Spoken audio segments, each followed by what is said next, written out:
Have you ever wondered how 1% improvement each day could completely change your running game? Well, in this episode, you're going to learn a whole bunch of stuff to answer that question, like what inspired the backstory, my own backstory, lessons from my 800-meter track days, and how I became obsessed with running far and fast. How does mindful running balance meditation and movement for better performance? Why is the 1% better formula so effective? Exploring belief, focus, and patience and putting it all in practice.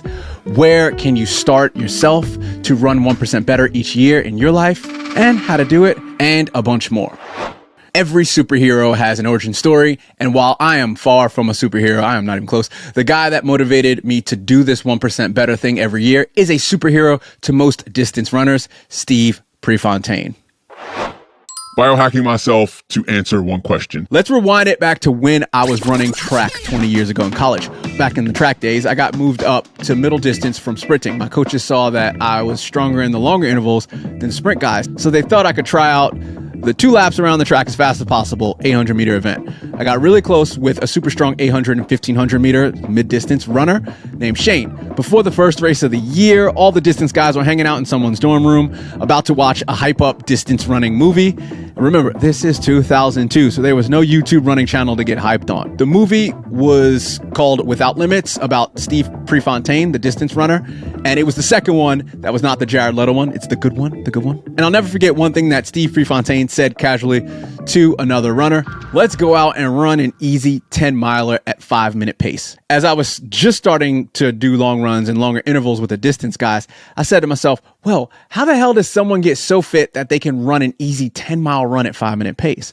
And 20 years later, I'm still trying to answer that question by experimenting on myself, talking to experts, and researching the hell out of how I can do just that. Number 2, to become more mindful. Running mindfully is a thing. Sitting still and meditating is a thing. 2 different things. Is there a middle ground? Can I do one and enhance the other?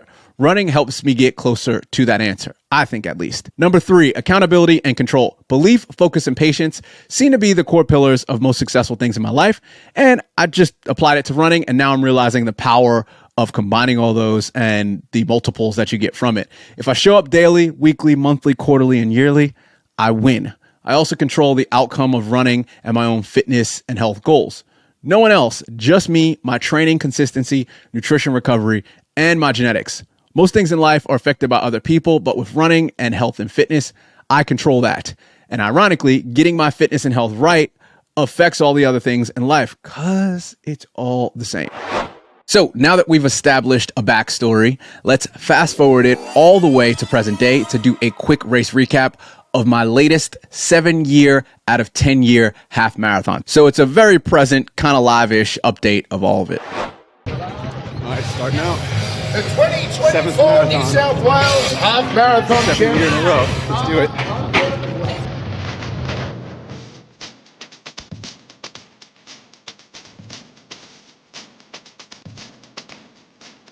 All right, we out here on the first K. We're feeling good. My running partner, who I need to train more with. How you going? And Smiling for now. if we can talk in that first third, then we're doing really well. I'm feeling good. Everything's good. Okay, we're running halfway. Definitely feeling it. But this is the negative slip. So, see how we go. 40 more percent.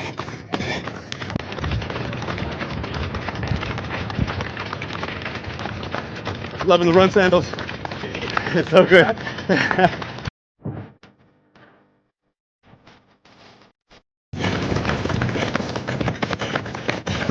David.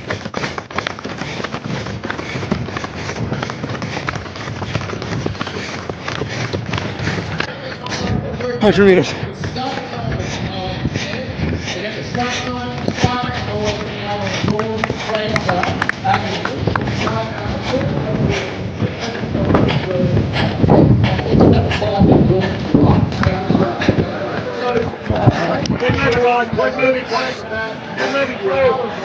All right, forget how hard that last one is.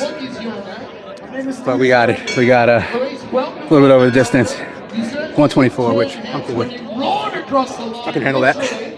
I'm not mad. 12% better. You're number 7 over. All right, what's your name, man? Vedat. My name is Vedat. Velat? Yeah. This guy does random screams at the end of the race. It's not random. It's not random.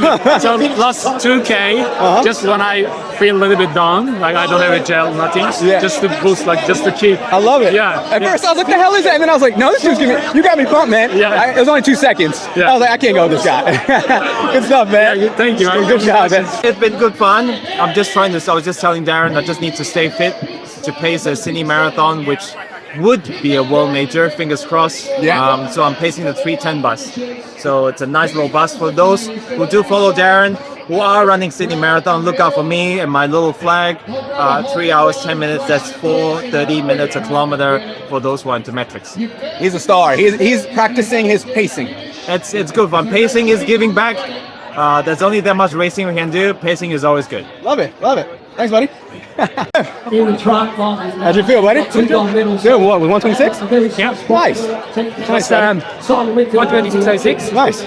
So I got my negative switch. There you go. Yeah. I think you're ready for that marathon. Yeah, thank Just you. got to get the body ready. Aerobically, definitely ready. How do you go? All right. A bit slower than I thought, but it's showing up. So. Yeah, 124. Thanks, buddy. Interested in the other 6 years and what happened? Go and check out the full video right here or here. Why 1% better is important. Zooming out. People overestimate what they can get done in a day and underestimate what they can do in a decade.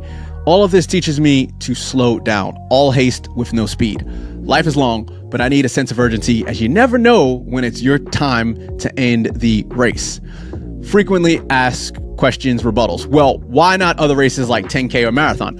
Why not the marathon? The marathon is too hard on my body. I've tried it a couple times and it's just too much risk and input for what I think is too little output and reward, which is running the marathon. The 5K or even 10K is too easy and too short for me to do the 1% thing. Not saying a 10K is easy, but this was the middle ground of kind of easy, kind of hard. To keep myself properly focused on something very challenging, my main A race since 2018 has been to run a sub 16-minute 5K, and most of the training can be used to stay relatively fit for a half marathon. I wanted the long runs for this leading up to the race each year to stretch me, but not smash me. Just enough challenge, but not too much. Goldilocks zone. Marathon is where it becomes diminishing return, I think personally. No shade to the marathoners out there.